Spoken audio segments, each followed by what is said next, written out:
আমার সাথে মাহমুদুল্লাহ রিয়াদ এবং মুশফিকুর রহিম যোগাযোগ করেছে, তারা আন্তর্জাতিক কোচ হতে চায়। ভুল সময়ে ভুলভাবে উইকেট দিয়ে আসা, এই একটা কারণে মুশফিক ট্রোলের শিকার হয়েছেন বহুবার। মুশফিক কিংবা রিয়াদ দুজনের কথা আসলেই আসে সেই স্মৃতি, ভারতের বিপক্ষে 3 বলে 2 রান করতে পারেননি 2 ব্যাটার। তবে গতকাল থেকেই নতুন করে আলোচনায় মুশফিক রিয়াদ, কারণটা নতুন প্রেসিডেন্ট আমিনুল ইসলাম বুলবুলের একটা বক্তব্য থেকে।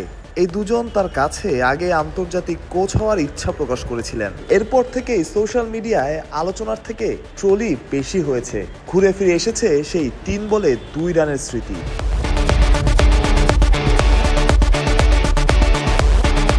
মুশফিকুর রহিমের পরিশ্রমের গল্পটা সবার জানা। ট্রোল করার আগে একবার ভাবুন, ভালোভাবে বুঝুন মুশফিক কোচ হলে কি হতে পারে, মুশফিকের ডেডিকেশন কতটা।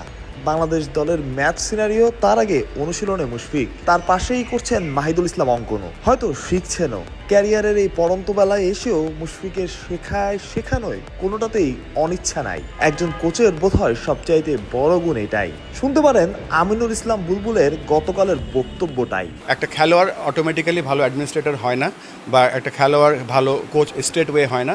সেই ব্যবস্থাগুলো করব, সেই লক্ষ্যে আমি বলতে চাই, এটা আমার বলা উচিত কিনা জানি না, আমার সাথে মাহমুদুল্লাহ রিয়াদ এবং মুশফিকুর রহিম যোগাযোগ করেছে। আমি যখন এই বিসিবিতে জয়েন করিনি তার আগেই, তারা আন্তর্জাতিক কোচ হতে চায়। মুশফিক কেমন কোচ হবেন, কেমন হবে তার পরিকল্পনা, সেটা তিনি কোচিং শুরু করার পর সাফল্য ব্যর্থতার দাঁড়িপাল্লায় হিসেব করা যাবে। তবে স্বস্তির জায়গা এটা, দেশের নাম করা দুজন ক্রিকেটার, বলা হয় 5 ক্রিকেটারের দুজন পঞ্চ পাণ্ডবের অংশ। তারা বিসিবিতে আসতে চাননি, বড় চেয়ারে বসতে চাননি, থাকতে চেয়েছেন মাঠে ক্রিকেটারদের সাথে।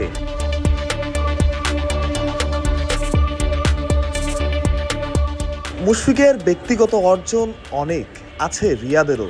তবে দলীয় সাফল্য, আন্তর্জাতিক ট্রফির শোকেসটা শূন্য। ক্রিকেটার থেকে কোচ, আসলেই যদি তারা সেই দলে নাম লেখান, তবে কে জানে এই অভাবটা পূরণ হবে হয়তো তাদেরই হাত ধরে। এতদিন আন্তর্জাতিক ক্রিকেট খেলেছেন, দুনিয়ার সেরা সেরা কোচদের সাথে কাজ করেছেন, তাদের অভিজ্ঞতার ভান্ডারটাও তো কম না। মানুষ প্রত্যয়, বিডি ক্রিক টাইম।